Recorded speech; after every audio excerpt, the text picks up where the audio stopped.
Hey, this is Sunday night. It's Warren Sprouse. It's the Bible Forum. We're here together again. This is Father's Day. I trust that if you're a father, you have been duly imposed upon today and been wished a happy Father's Day, whether you wanted to have it or not, and you got a gift, whether you wanted it or not.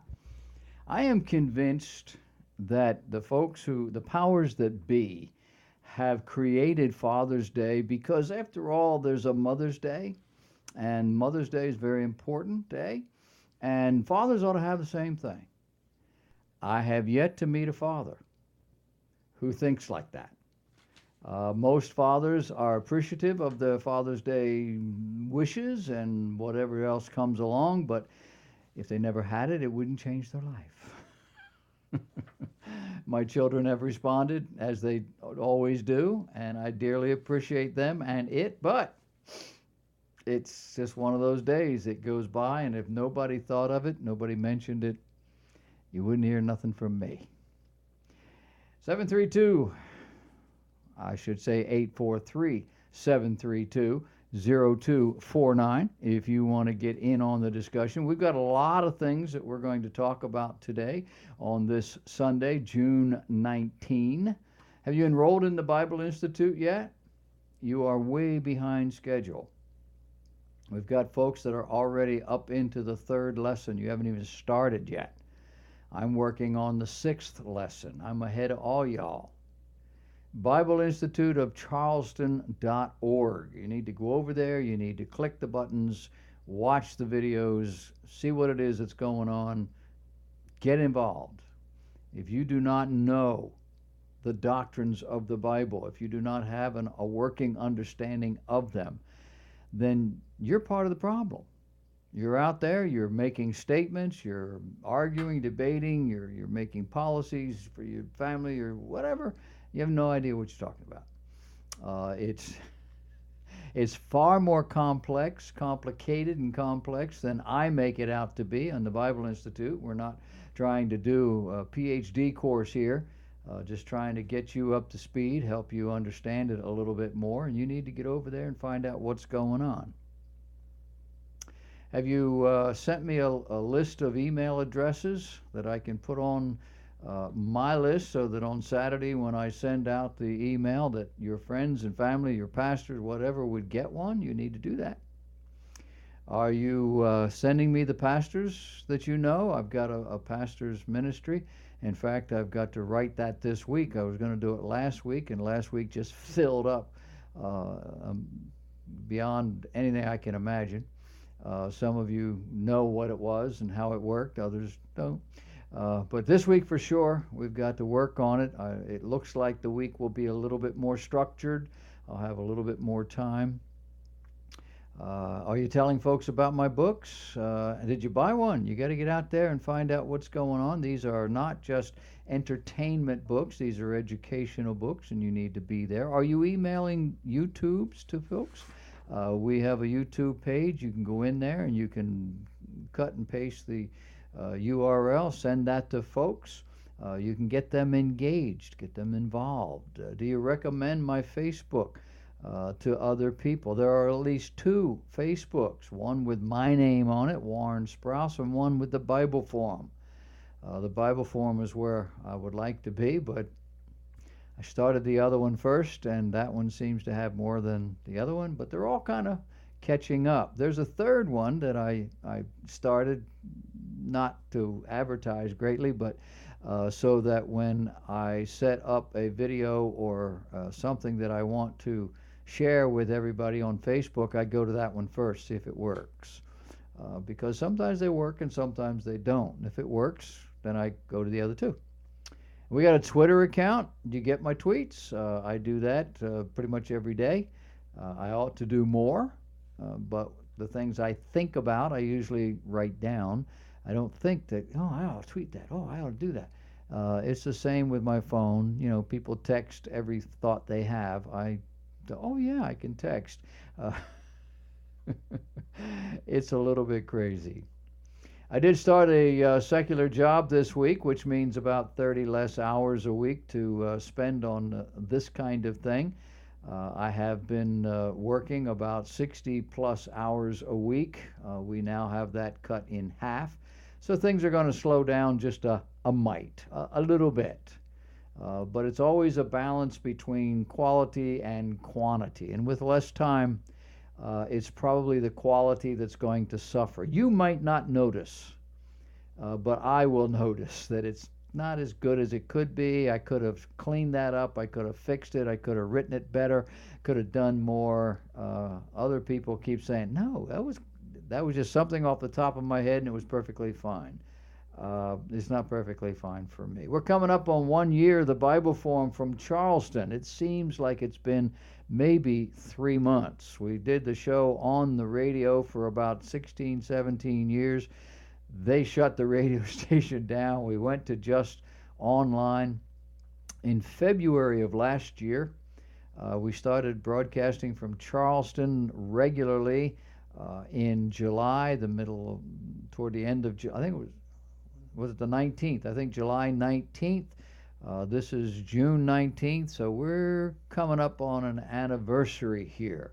And I have deeply appreciated each and every one of you, especially those that I've been able to talk with or chat with or email, and those who have given so generously to this ministry. It's deeply, deeply appreciated. Thank you for your love and for your faithfulness and for your commitment. You have no idea what it means.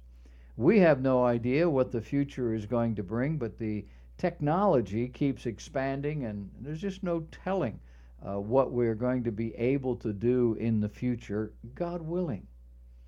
I trust that you got an email this week. This is the email that was sent out. This is what it looks like. It has the topics that we're going to talk about tonight. We don't always get to all of them, but we try to do it. There's a couple of articles that I wrote that I highlighted with pictures and all the rest of it. These ought to be blogs. They don't make it there. At least they didn't this week. And I don't think I've written a blog in a couple of weeks. I need to be a little bit more regular, faithful, whatever you want to call it. Discipline probably is the right word. Anyway, we've got a number of things to talk about. I want to give you some idea of how the world is shaping up between Russia and NATO and Turkey and the Brexit and the Palestinian peace program. I want to go back to last Sunday and just share some, not a lot, about the massacre in Orlando and the subsequent fallout from that, maybe some things you hadn't thought of. I doubt it. I think you've thought of all of this. We just went through this past week the anniversary of that brutal slaying here in Charleston at Mother Emanuel AME Zion Church downtown. I want to talk about that just a little bit. We buried Muhammad Ali this week, and I wanted to mention him and also the Nation of Islam, talk about just a little bit. And this past week, a snippet, a quote popped up from Alexis de Tocqueville. You remember Alexis, don't you? Back in the early 1800s, he toured the colonies, the fledgling United States of America, and made some observations. I want to quote at least a little bit of that and talk about it a little bit in terms of the liberal agenda here in America. And then we're going to wrap it all up with a little bit of a Bible study relative to Armageddon. What is it? When is it going to happen? What's it all about? It's going to be a little bit of a Bible study. I hope it will stimulate you to get into the Word of God and to find out just exactly what's going on. We begin this evening in our own halls of Congress. If you were paying attention at all, you learned this week that Dr. Michael Carpenter, who is Deputy Assistant Secretary of Defense for Russia, for Ukraine, and for Eurasia, he is apparently either a U.S. Deputy Assistant Secretary or a NATO UN kind of guy. I'm not quite sure which. But he testified that NATO forces in Europe could be overrun by Russian forces in no more than 36 to 60 hours if NATO maintains its present strength. He said this in February of 2016. Of course, if Russia decides it wants the Baltic states, Estonia, Latvia, it can just have them. And we saw what it has done, this nation, in the last couple of years, and there's no reason for them not to move forward. He also said that if Russia holds off for another year, NATO would be in a better place. Toward the end of 2017, we would have more folks in place, up to about 7,000 more. He did not say that NATO would then be able to hold Russia off, only that NATO would be in a very better place. All of this makes the Baltic nations just a little bit nervous. Leaders in the Baltic countries and in Poland fear the force that NATO plans to deploy is not going to be enough, that it's only going to be symbolic. Asked about the likelihood of a Russian aggression in the Baltics, Lithuania's defense minister told the German Reuters news service, quote, "We cannot exclude it. They might exercise on the borders and then switch to invasion, and they can do that in hours." The United States Navy's top commander in Europe admits that Russia views NATO as an existential threat today. You know what an existential threat is? It's a threat to your very existence. That's an existential threat. And Russia looks at NATO that way. To make a historical analogy, Russia views NATO membership for Ukraine similarly to how U.S. President John F. Kennedy viewed the deployment of Soviet missiles to Cuba in 1962. We were ready to go to war over that. Given that NATO was and remains a military alliance directed against Russia, dismissing Moscow's feelings on this subject as mere paranoia is just not helpful. It's too simplistic. It's not good. The fear is that Russia is now poised to stop NATO from moving those necessary reinforcements into the Baltics.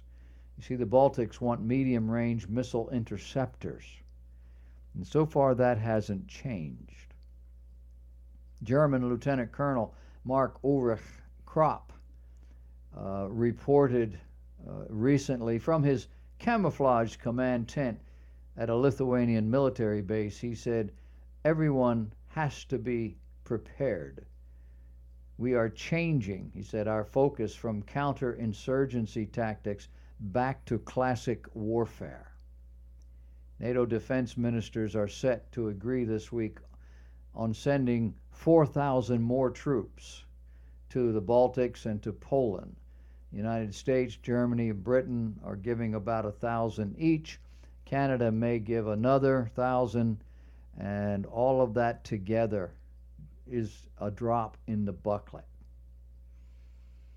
Complicating all of this is NATO, busy with uncontrolled migrant borders and people flowing back and forth, flailing against the system, not able to dedicate their resources to Europe's eastern flank. Russia insists it poses no threat. We're just a harmless little fuzzball over here. But top NATO officials say talk of an impending attack is misleading, and Paris and Berlin seems to agree with that. But has anybody noticed lately what Russia's been doing? And of course, we all know how reliable Russia's word really is, right? On Thursday of this week, Great Britain is expecting to make a monumental vote. There was word early this week that the vote on whether or not Great Britain would stay in the EU or exit was shelved because of all the nonsense that was going on. But it really hasn't happened.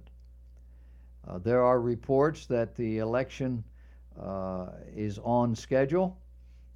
A supporter of staying in the EU, a woman by the name of Jo Cox, a member of the Labour Party, a minister of Parliament, was meeting with some constituents in London this past week when a man shot and stabbed her to death on the street in front of God and everybody.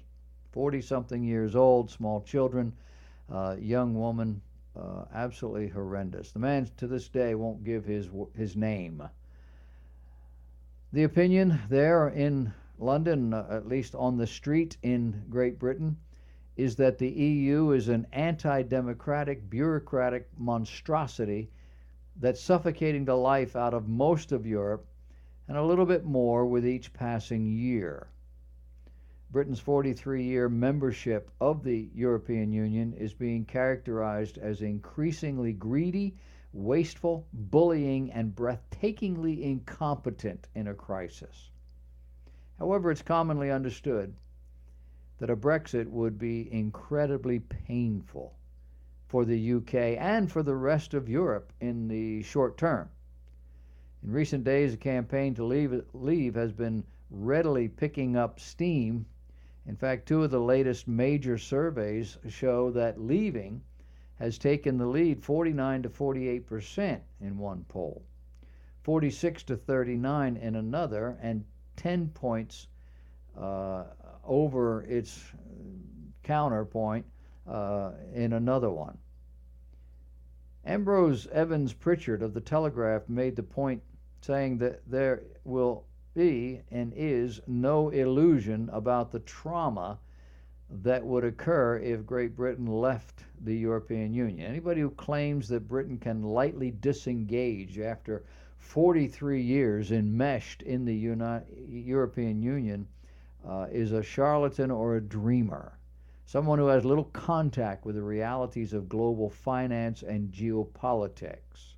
Because you see, this would cause a tremendous financial strain on the banking system, the whole financial system in the European Union.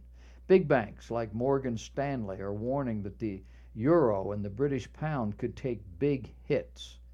Morgan Stanley expects the pound to weaken immediately on a vote to leave. But by year end, they believe the euro would weaken even more. There's also a very strong possibility that financial markets all over Europe would horribly crash, and that the European Central Bank and the Bank of England already promising to provide artificial support should something like that happen. Reuters says the European Central Bank would publicly pledge to backstop financial markets in tandem with the Bank of England. Preparations illustrate the heightened state of alert ahead of this referendum, which will help determine Britain's future in trade and world affairs, and also to shape the European Union. The pound and the euro have already lost value just merely on the fears that it's going to leave. The current chairman of the Bilderberg Group, that group that met this last weekend, is saying that the Bilderberg Group's gravest concern is Brexit. The chairman said that there is, quote, an extremely high, end of quote, probability that the UK will vote to leave the European Union. Investors will face a true landscape of uncertainties. Major stock indices all over Europe are already starting to show a downward pull. The German DAX is down 23%. The French CAC is down 21.8%. The Spanish IBEX 35 is down 31%. The Italian MIB is down 33%. Here in the United States, the smart money is dumping stocks like crazy right now, and major investors such as George Soros are feverishly buying gold, silver, whatever precious metals they can get their hands on. We all wonder if the folks who are in the know, have some information regarding what's about to happen in Europe that others don't know. Because no one knows exactly what's going to happen. But clearly, the outcome is something that will impact all of our lives because the damage to the EU and the interconnectedness of world markets can only weaken the system.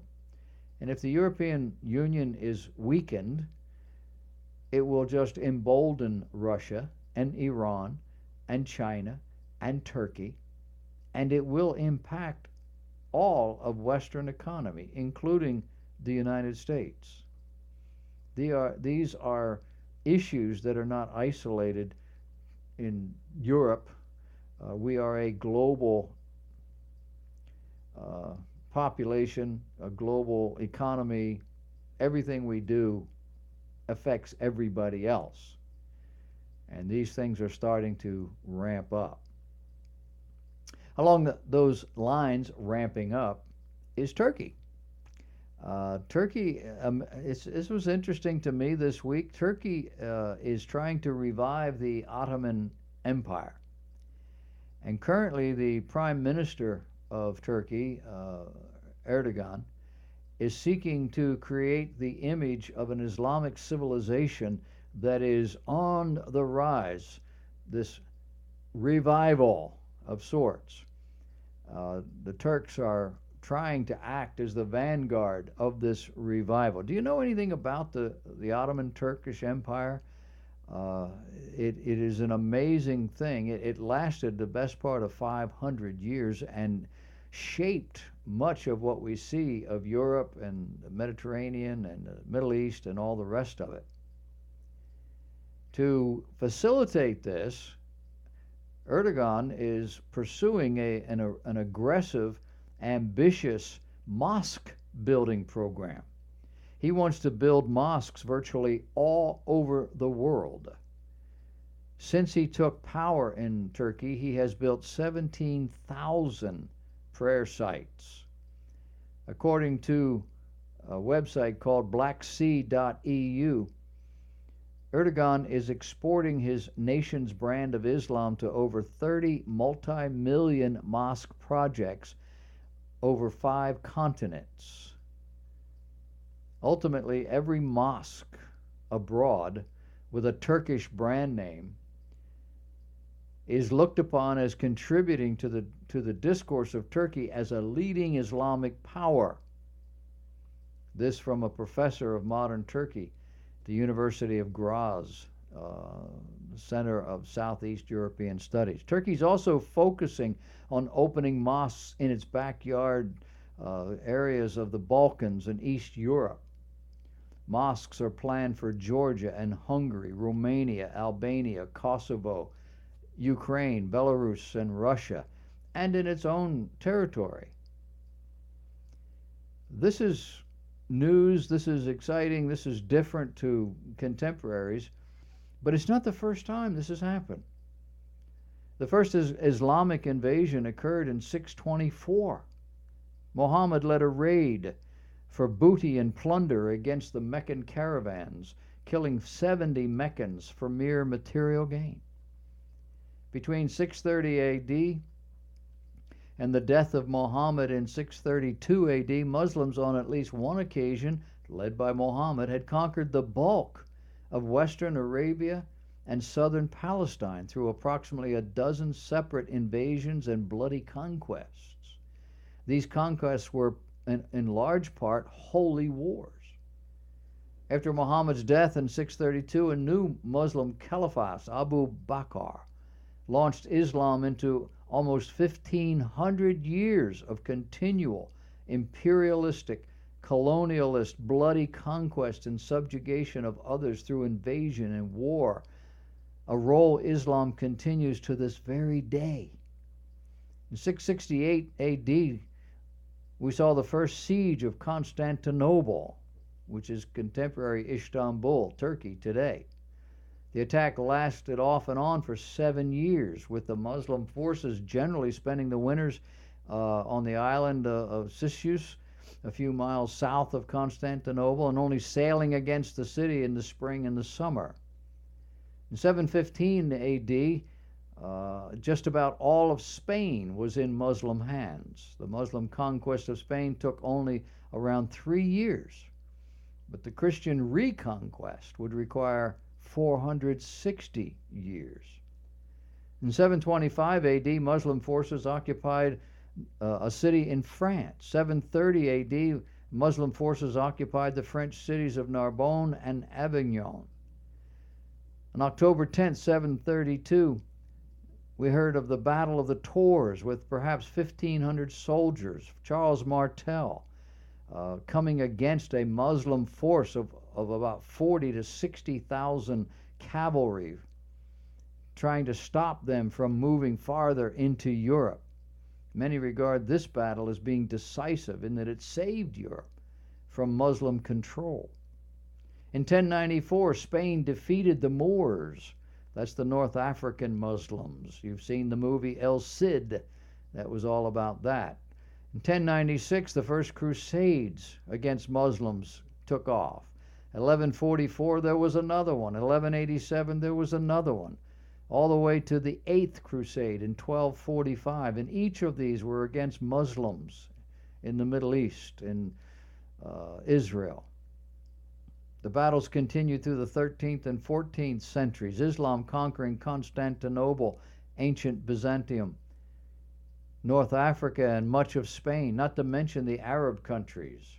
In 1299, Sultan Osman Ghazi gathered several Turkoman groups around him and set out to defeat the Byzantines, largely establishing the Ottoman Empire in 1320, when he contracted the gout and ultimately died. The Ottoman Empire would continue well into the 20th century, dominating the eastern Mediterranean, including North Africa. Its fall was dictated by joining the Germans in World War I. At the end of that war in 1918, an ultra-nationalist Turkish leader by the name of Mustafa Kemal Ataturk took power in what was now known as Turkey and declared it a purely Turkish state.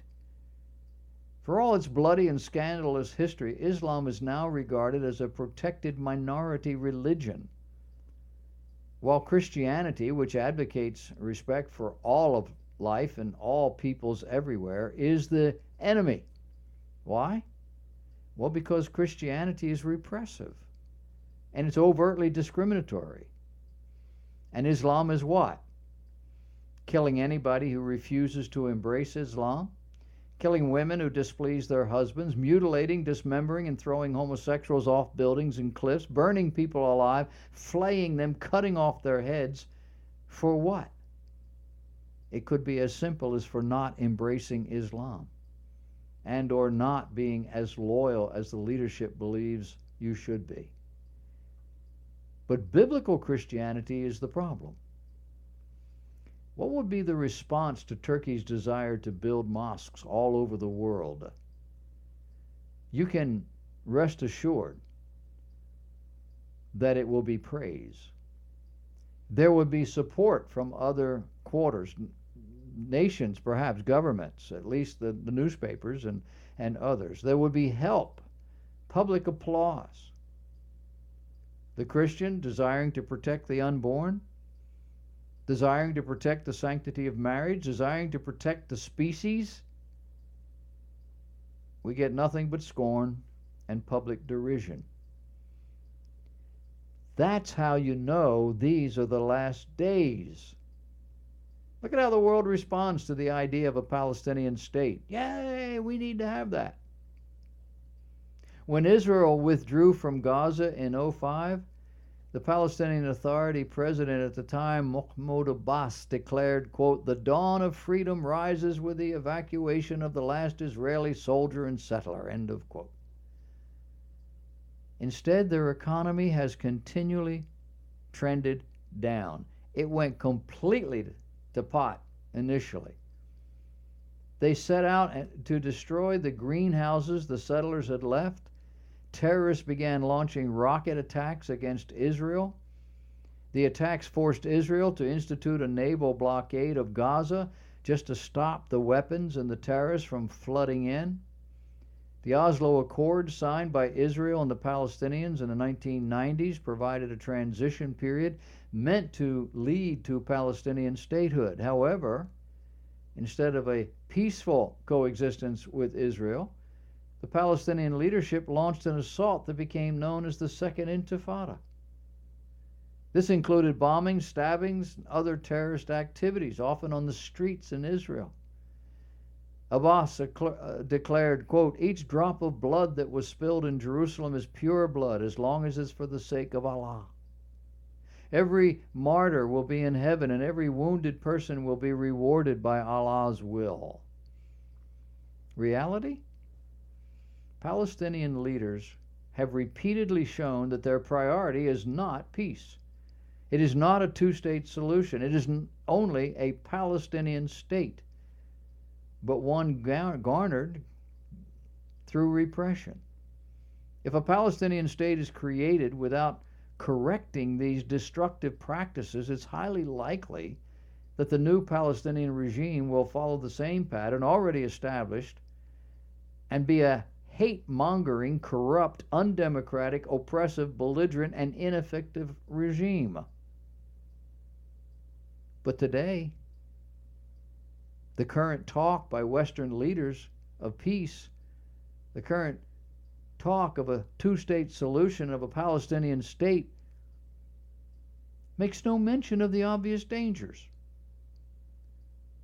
The reality that the PLO and other Arab organizations don't want to create a stable nation, don't want peace with Israel, don't want a two-state solution. Palestinians have yet to enter the 20th century. We've already moved on. Their efforts at a democracy has been laughable. It's a complete failure. Yasser Arafat was elected in 1994 as president of the Palestinian Authority. He had a 4-year term. He stayed there for more than 10 years. He would have still been there, but he died. Mahmoud Abbas was elected in 2005 and is still in office. There have been no further elections 11 years later. Hamas, which won the Palestinian Authority's legislative elections in 2006, was never invited to take the reins of power. It did, however, take control of the Gaza Strip in a violent overthrow of Fatah and still controls Gaza. And there's still no elections 10 years later. These people do not know how to function. They're tribal. They all routinely use the control of the media, the control of educational system, and violence to maintain their power. The Associated Press reported that 95.5% of the Palestinians in the West Bank believe that the Palestinian Authority is corrupt. 82% of Palestinians in Gaza believe that Hamas is corrupt. These same leaders have concentrated all their efforts on waging war. As a result, the best economic opportunity presented to the average West Bank Palestinians is either working on a settlement construction or commuting daily to jobs in Israel. The lack of Palestinian economic development in the West Bank is always Israel's fault. Yet when Israel withdrew from the Gaza Strip, Palestinian leaders didn't step up. They didn't jump in, take an opportunity to build the economy. Instead, they chose to spend their resources on rockets and on terror tunnels and enriching the leaders of Hamas. And now they're being rewarded for their brutality. The liberal press, as well as many totalitarian socialist nations, reward the Palestinian leadership every year. Every war it initiates with Israel is rewarded within 2 days. I'm talking financially. During that war, whatever it might be, the international media rewards it by providing wide coverage of the Palestinian casualties, totally ignoring the terrorist actions that led to those casualties. After the war, Gaza's leadership is rewarded with even more funding, provided for more construction. Construction of what? Of what they just destroyed, of the things they did to create a backlash from Israel that destroyed. Now they got to rebuild. And despite the knowledge that a large portion of that money is being used to rebuild the terrorist arsenal, it continues. The Fatah Palestinian Authority leadership in the West Bank is rewarded by international donors who provide ongoing funding to President Mahmoud Abbas, all the while knowing the extent of the corruption of the regime and its lack of democracy. This is an upside down world, and it makes no sense to an objective mind. It seems to make perfect sense to the Palestinians, to the liberal press, and to all the groups that want Israel and the West to go away.